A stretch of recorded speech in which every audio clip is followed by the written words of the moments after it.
Bem, passamos a palavra agora então ao professor Luiz Lazarete. Eu gostaria de ir para casa e reescrever o que isso é uma grandíssima sacanagem sua, que a gente parte exatamente do mesmo ponto. Eu não vou ter essa desenvoltura grega, e já que a gente está vedado a falar do Homero aqui, não é? Então não posso pensar, canta ou musa a ira de Pelé e Aquiles, não posso fazer isso. O que eu vou fazer é, enfim, o meu texto, que é título é Nomos, Utopia e Anarquia, e eu desde já me desculpo pelos cacoetes filosóficos que aparecerão eventualmente. Pois bem, Nomos é constitutivo na mentalidade moderna. Essa formulação poderia significar que, recepcionando influências advindas dos tempos passados, reverberando a origem supostamente grega do conceito, o nomos seria a parte constitutiva do que entendemos por modernidade. Contudo, essa formulação também poderia significar que aquilo que entendemos por modernidade, desde os estágios iniciais de seu desenvolvimento, dando ápice de sua sedimentação concreta, ao ser composta por forças contingentes, teria engendrado a um certo nomos, a uma certa ideia ou conceito de nomos, como parte integral de sua constituição. No primeiro sentido, o conceito de nomos é carregado historicamente por uma força perene que, apesar das diferentes apropriações, perversões ou mesmo alterações parciais que dele se faz, garante a manutenção de sua potência conceitual e, portanto, de sua existência vinculativa entre um âmbito ideal e um âmbito efetivamente real. No segundo sentido, o conceito de nomos abandona as noções de perenidade e é entendido como sendo múltiplo, como sendo o nomos da modernidade em oposição ao nomos da antiguidade grega dos romanos.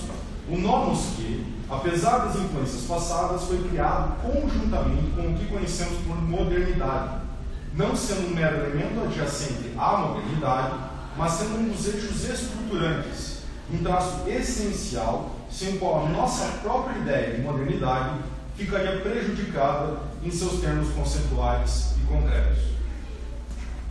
As possibilidades abertas pela formulação inicial suscitam uma ambiguidade.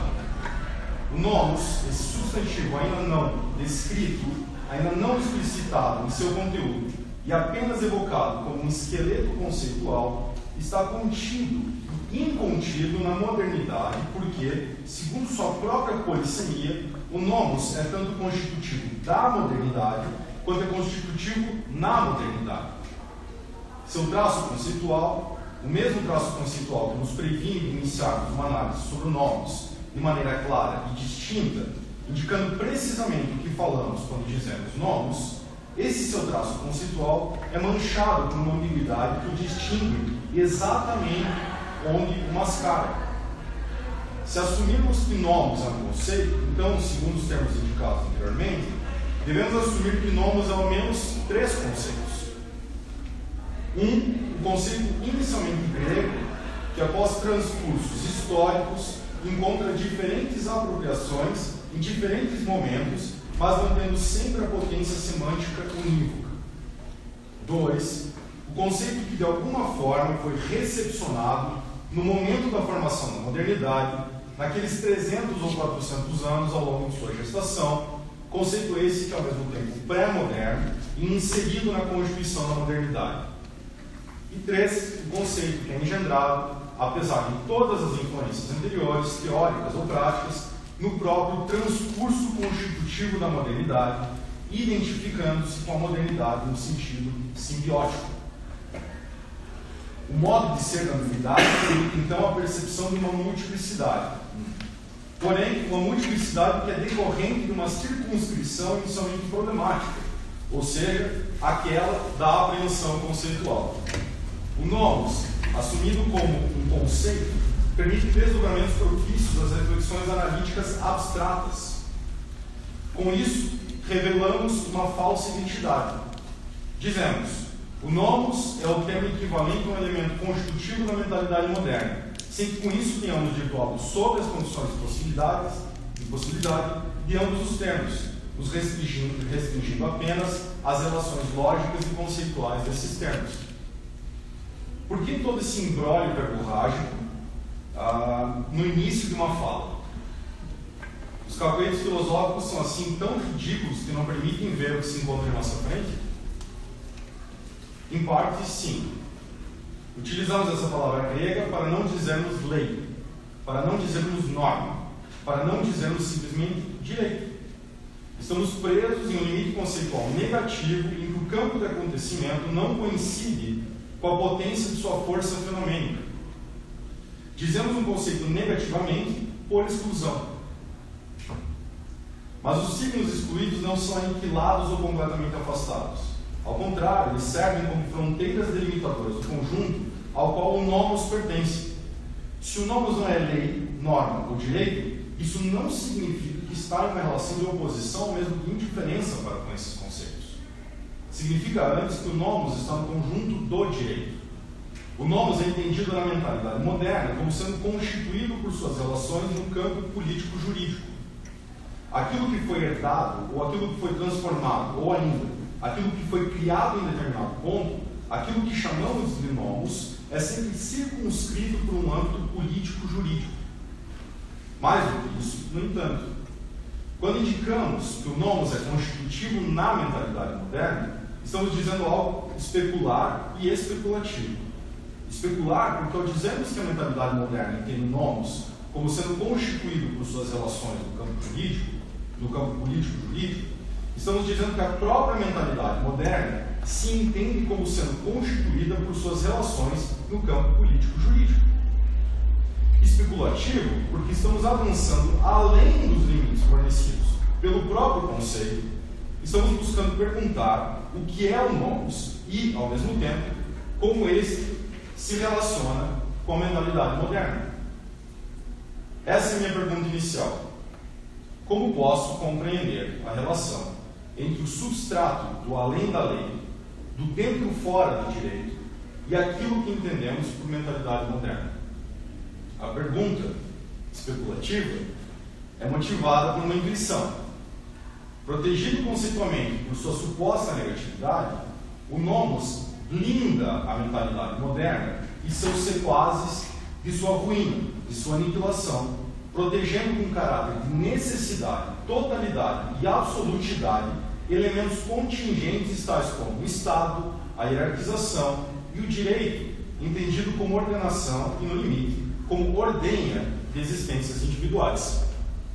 Em suma, como posso entender e aprender aquilo que, constitutivamente na mentalidade moderna, interpõe-se conceitualmente como forma de armar a impossibilidade de todas as outras interposições conceituais?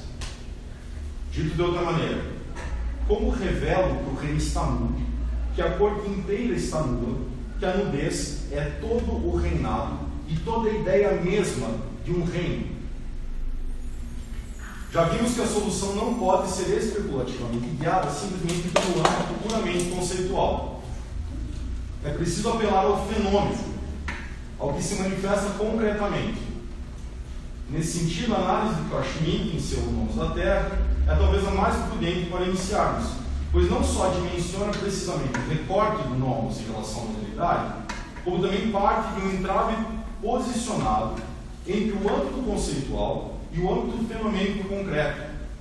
A tese de Schmitt, postulada nos 5 corolários como introdução, presente na primeira parte do livro, propõe que o nomos seja condicionado pelo fenômeno da relação com a Terra, assim que, cito Schmitt, as tomadas de terra e as fundações de cidades estão sempre vinculadas a uma primeira medição e repartição do solo utilizado, de tal maneira que origina-se então uma primeira medida que contém em si todas as medidas posteriores.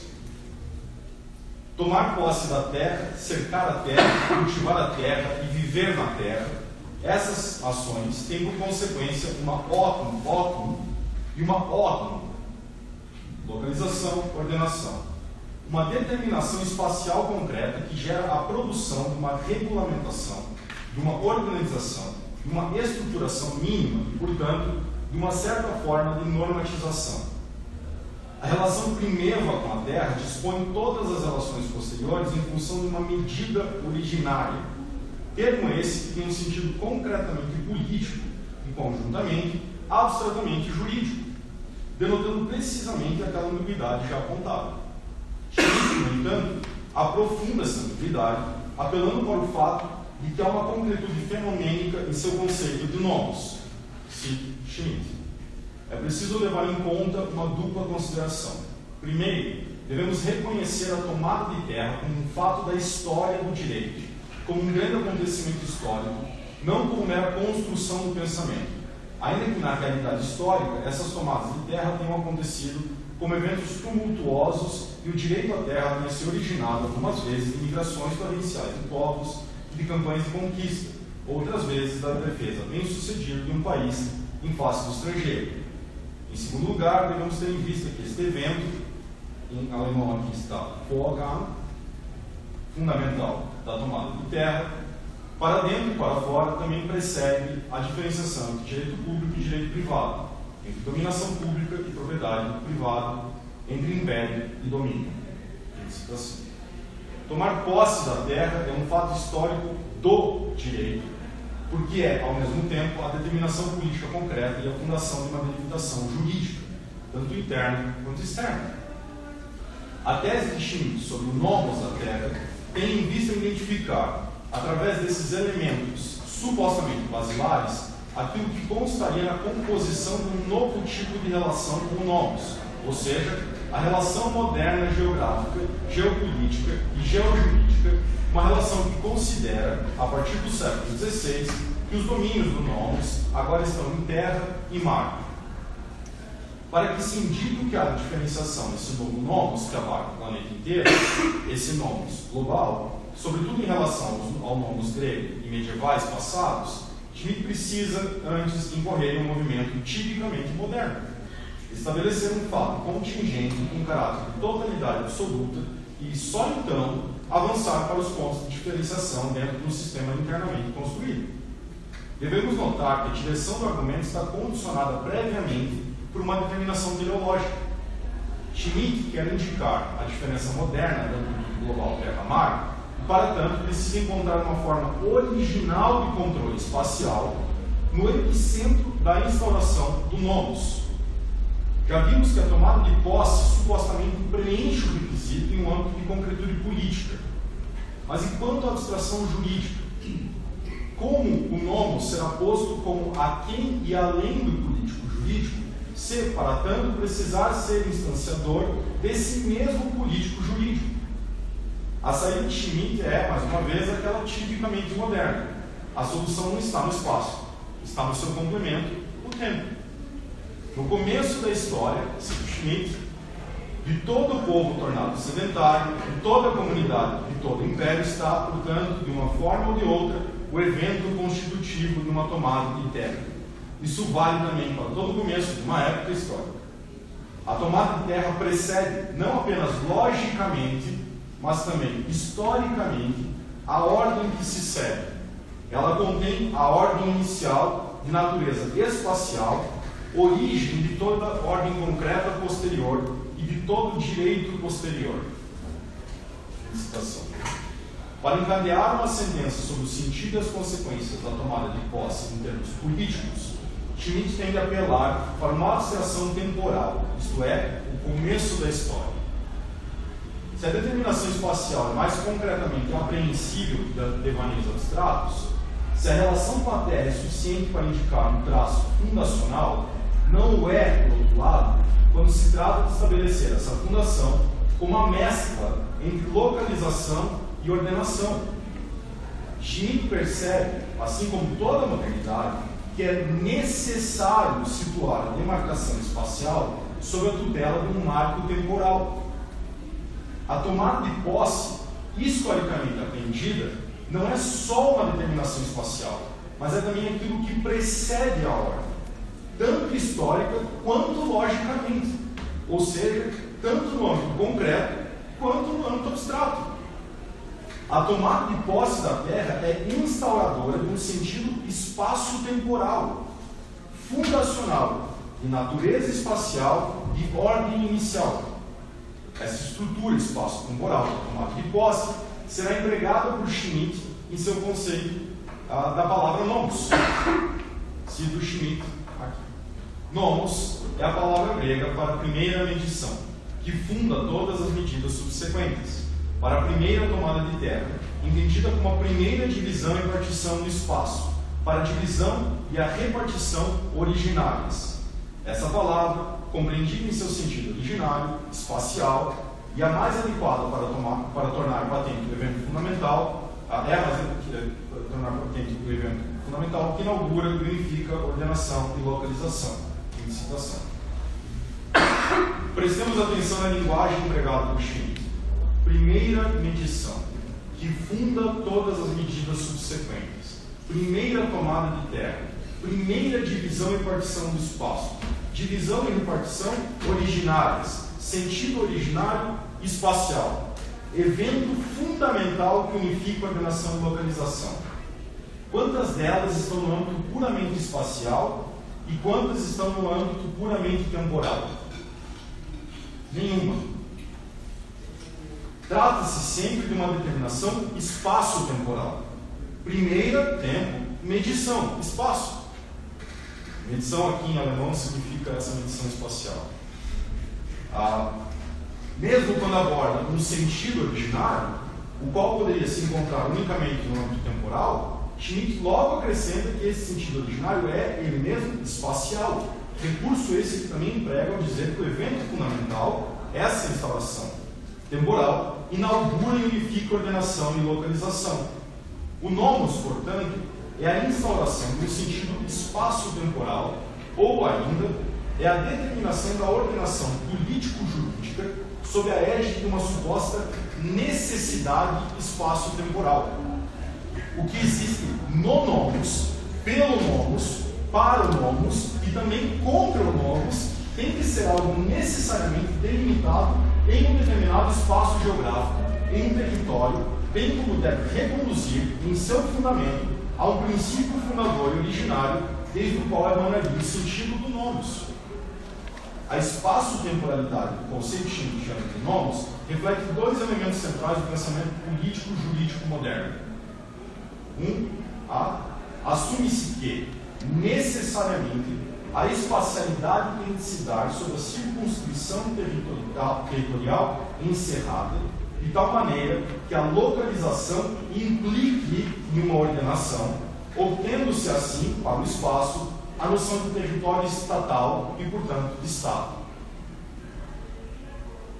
Segundo, assume-se que, necessariamente, a temporalidade tem de se dar como uma linearidade em que todos os instantes presentes, por nexo causal, devem remeter a um princípio fundador e, portanto, a uma origem que, no caso da instauração da realidade jurídica, remonta à manifestação do nomos e, portanto, da normatividade. Nomos não é simplesmente a lei, a regra do direito, mas, para Schmidt, cito no sentido originário, é precisamente a total imediaticidade de uma força jurídica não mediada por leis. É um acontecimento histórico constituinte, um ato de legitimidade que, em primeiro lugar, confere sentido à legalidade da mera lei. Citação. Explica-se, com isso, a lacuna da fundamentação da vinculação entre a tomada de posse da terra e a instauração de uma ordem legal legitimada por um ato extranormativo, mas não se explica, no entanto, a necessidade pressuposta em toda a amálgama que compõe o conceito de nomos. A análise de Schmidt sobre o nomos da Terra, a tese global que abarca terra e mar, depende de concepções modernas de espaço e tempo, e mais, se desenvolve com base num pressuposto filosoficamente retirado de certa crítica à modernidade. Schmidt toma a crítica de Russell, filósofo Russell, à geometrização do globo terrestre, como um signo fundamental do nomos da Terra. Nesse sentido, a tese de Schmidt depende, em grande medida, de um pressuposto filosófico concernente à questão do espaço-tempo. A tese de Russell, apresentada em seu A Crise das Ciências Europeias, postula que a modernidade pós-Galileu assumiu a matematização do mundo como forma de solucionar os anseios por dominar o que se apresentava como uma possibilidade ideal no âmbito cognoscente, mas que não necessariamente se mostrava como efetivamente real no mundo cognoscível. Russell aborda essa questão considerando a crise, o limite e sua fase de ruptura, cito Russell. Compreendemos desde já que a partir da prática do aperfeiçoamento, ao lançar-se livremente no horizonte do aperfeiçoamento, sempre novamente imaginável, em toda parte se delineiam figuras limite em direção às quais, como polos invariantes e jamais alcançáveis, a série de aperfeiçoamento a cada momento converge. Sempre muito simples o curso, não? Interessados por estas figuras ideais e, por conseguinte, ocupados em determinadas e em construir novas a partir das já determinadas, somos geômetras. E no que respeita à esfera mais vasta, que abrange também a dimensão do tempo, somos, do mesmo modo, matemáticos das figuras puras, cuja forma universal é a própria forma espaço-temporal co-idealizada.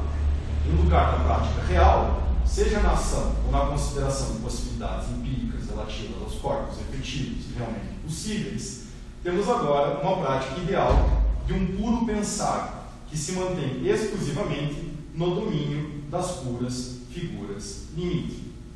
Fim de citação. Tranquilo, compreensível, fácil. Poderíamos perguntar, então, qual é o problema de se desenvolver uma idealização a partir dos aperfeiçoamentos imagináveis do conhecimento e qual o problema que tal idealização ocorra em um âmbito matemático? Para Russell, o problema é que tal matematização corresponde a um entrave identificado no limite da ciência empírica. E, nesse sentido, ser um geômetra ou ser um matemático de figuras puras significa impor à realidade efetiva uma sobreposição de abstrações que, aos poucos, visam condicionar o todo da realidade à suposta univocidade de sentido fornecida precisamente por essas mesmas abstrações sobrepostas. O que legitimaria o sentido advindo da matematização pura com relação ao mundo seria a apreensão do tempo e do espaço, pois apenas quando estes são geometricamente condicionados e apenas quando a realidade mesma, quer dizer, a realidade espaço-temporal, é supostamente condicionada pelas determinações geométricas, é que a matematização pura teria obtido seu respaldo final. Mas por que estamos falando de um problema supostamente epistemológico? O conceito de nomos não deveria ser uma questão de filosofia política? Não deveria ser algo do âmbito jurídico, onde as coisas são menos árduas e mais leves do que na epistemologia ou na ontologia? Poderíamos responder a essas questões sob a forma de uma fuga. Devemos lidar com esse problema da matematização moderna da realidade identificada por Russell, porque quando consideramos nossa tentativa de analisar o nomos, nos deparamos com o mesmo entrave encontrado por Russell. Sabemos que a mentalidade moderna engendrou uma relação espaço-temporal que visa estabelecer a unicidade de sentido, mas não podemos ainda desfazer o nó da necessidade que vincula essa relação. Por mais que critiquemos o espaço matematizado pela geometria, ainda estamos inseridos nas figuras limite, que enquadram nossas experiências empíricas dentro de um determinado espaço corpóreo e de um tempo linear imensuráveis. Se penso em uma experiência, penso em algo que se deu aqui e agora, ou aqui e antes, ou então em outro lugar e antes. Não posso prescindir de nenhum desses elementos e, precisamente por isso, assumo como necessário que eles tenham que se dar exatamente dessa forma, ou seja, como mensuráveis matematicamente, pois só assim meu conhecimento se sente legitimado a balizar essa experiência. Não há nada que justifique essa necessidade vinculativa, sobretudo não há nada que diga que o tempo tenha de ser exatamente esse tempo matematizado, ou então que o espaço deva ser exatamente esse espaço geometrizado. Da mesma maneira se dá com o nomos. Não há nada que justifique pensarmos que a tomada de posse gere necessariamente uma força jurídica não mediada por leis, que essa mesma determinação espacial corresponda à fundação de uma circunscrição territorial, do Estado, e que essa fundação corresponda a uma instauração ordenada por um contínuo reenvio a uma suposta origem legitimadora. Em suma, não há nada no próprio nomos, em seu conceito, em sua historicidade, ou mesmo em suas manifestações político-jurídicas, que nos façam vinculá-lo necessariamente com a forma de determinação espaço-temporal a ele atribuída. Nada salva a mentalidade moderna. Essa mentalidade, como Husserl demonstrou, inicia com a matematização, mas avança para uma depuração ou uma purificação decorrente de seu engenho inicial. O ponto culminante de tal formulação espaço-temporal, como constitutiva na mentalidade moderna, figura no bojo central da crítica da razão pura de Kant. E é ali que podemos encontrar a saída para o problema do nomos. Então, Husserl, Kant. Segundo Kant, afirma logo no início da estética transcendental, para que se possa garantir a validade do conhecimento de toda experiência e, por conseguinte, para que se possa delimitar os limites da razão pura, determinar os limites da razão pura, é preciso elucidar os elementos constitutivos das condições de possibilidade de tal experiência. Isso aqui é a coisa mais simples do mundo. As representações puras, segundo Kant, serão encontradas no espaço e no tempo, as quais, por sua vez, encabulam desde o princípio seu caráter de necessidade a priori para toda experiência. O espaço, por exemplo, ao mesmo tempo que não é assumido como sendo um conceito empírico, é também tomado como sendo uma representação, aqui é o Kant falando, é uma representação necessária a priori, que serve de fundamento a todas as instituições externas. A demonstração kantiana dessa determinação espacial como um a priori é fornecida precisamente pela geometria, uma vez que esta, Kant, é uma ciência que determina as propriedades do espaço de maneira sintética, mas também a priori, ou seja, como uma forma que está condicionada no próprio limite de toda a experiência. A mesma regra se aplica para o tempo, com a diferença que Kant não precisa demonstrar a validade geométrica do tempo, podendo apenas indicar a instanciação de sua constituição nas condições de possibilidade de todas as experiências. É uma roubada do Kant dá. Explica o espaço, depois diz o tempo funciona por analogia, e depois explica o tempo. Não é de se admirar, no fim, que a legitimidade necessitante do tempo e espaço sejam embasados por Kant pela associação com a matemática. Cito Kant aqui. O tempo e o espaço são, assim, duas fontes de conhecimento das quais se podem extrair a priori diferentes conhecimentos sintéticos, tal como, sobretudo, a matemática pura, no que diz respeito aos conhecimentos do espaço e suas relações, exemplifica de maneira brilhante. Tomados em conjunto, eles são, com efeito, as formas puras de toda intuição sensível, tornando possíveis, assim, as proposições sintéticas a priori. Fim de citação. As formas puras de toda intuição, tempo e espaço, permitem-nos obter as proposições sintéticas a priori. Para a razão que se pretende pura, tempo e espaço são o nomos de sua constituição, pois conferem a legitimidade normativa para todo conhecimento e, ao mesmo tempo, são dados como condições de possibilidade de toda experiência. Então, não nos importa aqui ficarmos nos esmerando em questões epistemológicas, mas antes é importante que compreendamos que essa estrutura da mentalidade moderna, essa organização de tempo e espaço como vínculo de necessidade ordenadora, ultrapassam muito as próprias determinações epistemológicas da razão pura kantiana, alcançando o status de uma orientação do pensamento. Kant, inclusive, dedicou uma extensa sessão para demonstrar como as antinomias da razão pura deveriam ser abordadas e, mais do que isso, neutralizadas em sua potência destrutiva. Não é por menos que a primeira antinomia, que aparece lá na Crítica da Razão Pura, diz respeito precisamente ao problema do início do mundo em termos de espaço e tempo. Uma vez engendrada a mentalidade moderna, uma vez operantes as vinculações necessitantes que dela decorrem, não há escapatória.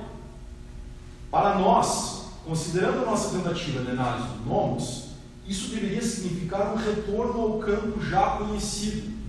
Só podemos considerar o nomos pelas determinações já manifestas e, portanto, todo o campo de acontecimento político-jurídico, campo esse determinado pelo nomos, ou delimitado dado pelo nomos seria necessariamente aquele das circunscrições territoriais, política e juridicamente organizadas, quer dizer, os estados, que, por sua vez, sempre remeteriam em sua fundação a uma origem fundamental.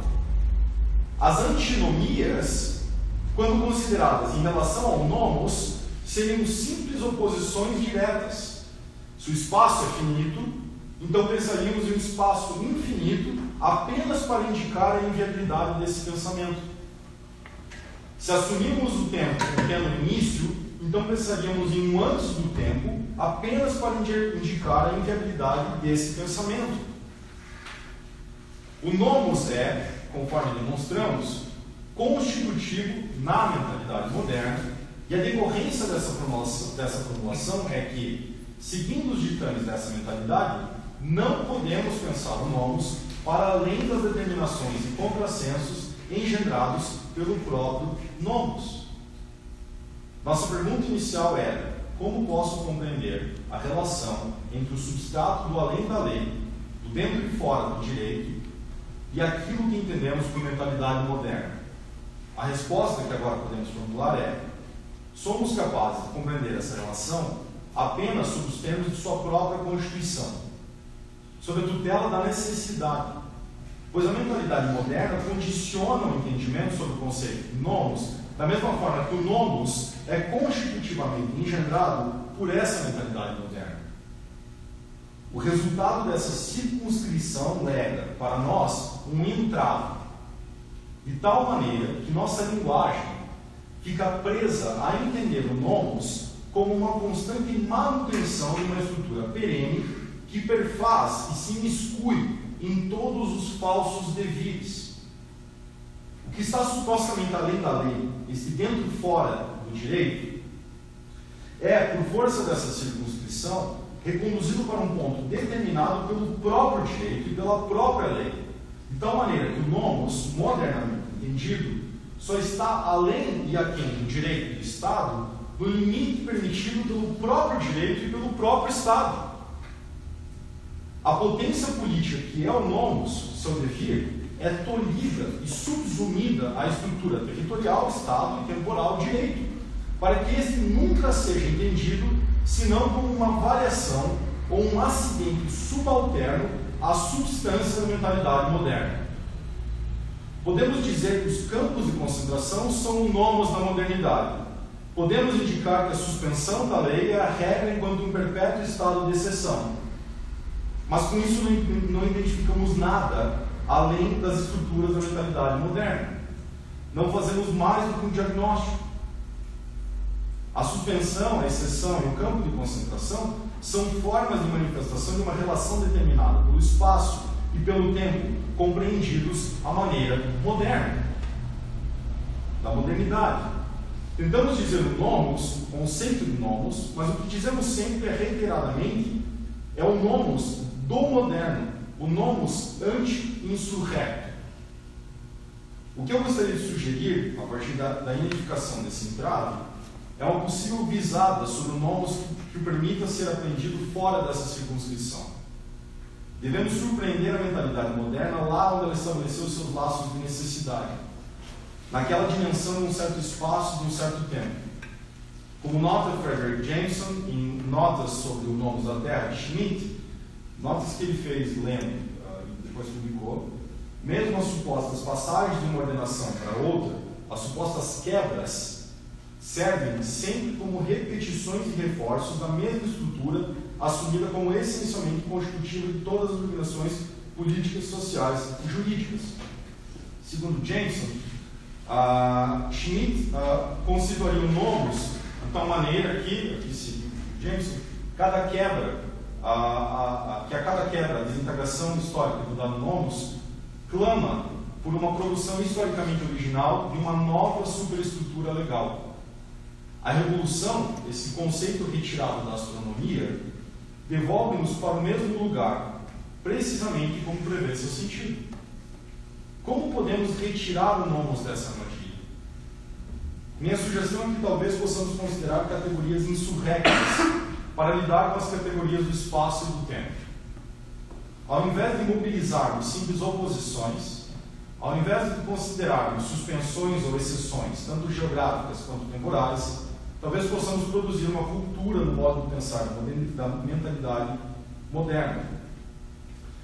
Contra a determinação espacial regida pela territorialidade, pela delimitação espacial de uma amplitude geográfica que circunscreve uma ordenação com base em um controle decorrente da tomada de posse, talvez possamos apresentar uma mentalidade suscitada por uma ausência de cerceamento espacial. A utopia pode ser entendida como essa forma de relação espacial que não se determina a partir de uma tomada de posse, portanto, de uma mensuração da espacialidade. Não se trata aqui apenas de indicar um outro lugar, uma heterotopia, ou então de indicar um local idealizado, mas trata-se antes de compreender que a utopia é uma relação com o espaço que nega a imposição do topos como fundamento para toda organização política, jurídica e social.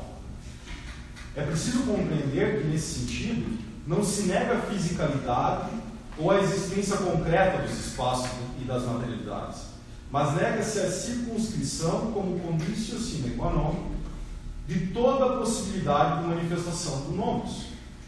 O nomos não é entendido utopicamente como uma potência constitutiva de uma forma política jurídica em um espaço determinado pela tomada de posse da terra, mas passa a ser visto como uma potência relacional de uma organização que assume o espaço enquanto uma contínua resistência à associação do espaço com uma necessidade fundacional de uma ordem legal.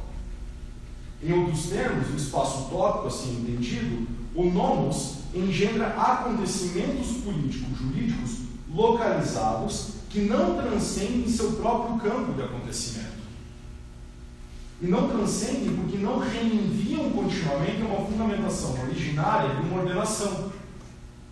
Isso porque o tempo não é entendido à maneira moderna, mas como um tempo anárquico, ou seja, como um anarqué, não arqué, não origem. E, portanto, como um sem-origem. O tempo anárquico não é uma simples oposição ou exacerbação do tempo linear, porque não é o eterno ou o tempo que teria acontecido antes do surgimento do tempo.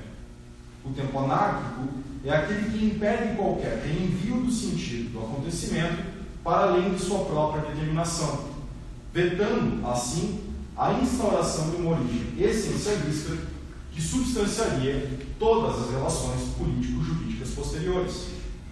O nomos, no tempo anárquico, não se transforma em uma potência que está além ou aquém do acontecimento e não serve como legitimação de um fora que está dentro ou de um dentro que está fora. No instante do acontecimento, o nomos é sempre coincidente consigo mesmo. Com essas duas categorias, utopia e anarquia, talvez possamos iniciar uma elucidação, ainda que especulativa, dos problemas comumente atribuídos ao nomos. Quais são? 1. Essa indecisão conceitual negativamente constituída na qual o nomos é sempre o não direito que fundamenta o direito e a não lei que legitima a lei. 2. Essa indeterminação sobre as formas de manifestação do nomos, sobretudo no embate entre o que seria continuidade e o que seria disrupção, nesse conceito grego moderno. E 3. Essa incapacidade conceitual do nomos de se tornar aquilo que ele sempre pode ser, isto é, a potência de um pensamento não necessitante. Dissemos no início que o nomos é constitutivo na mentalidade moderna. Com utopia e anarquia, talvez ele possa passar a ser constitutivo nas existências contemporâneas. Talvez percamos o direito para o qual tal qual conhecemos no caminho. Talvez a lei deixe de ser o espectro sempre presente da violência. Essas são consequências que, ao menos especulativamente, podemos aceitar sem grandes dificuldades. Obrigado.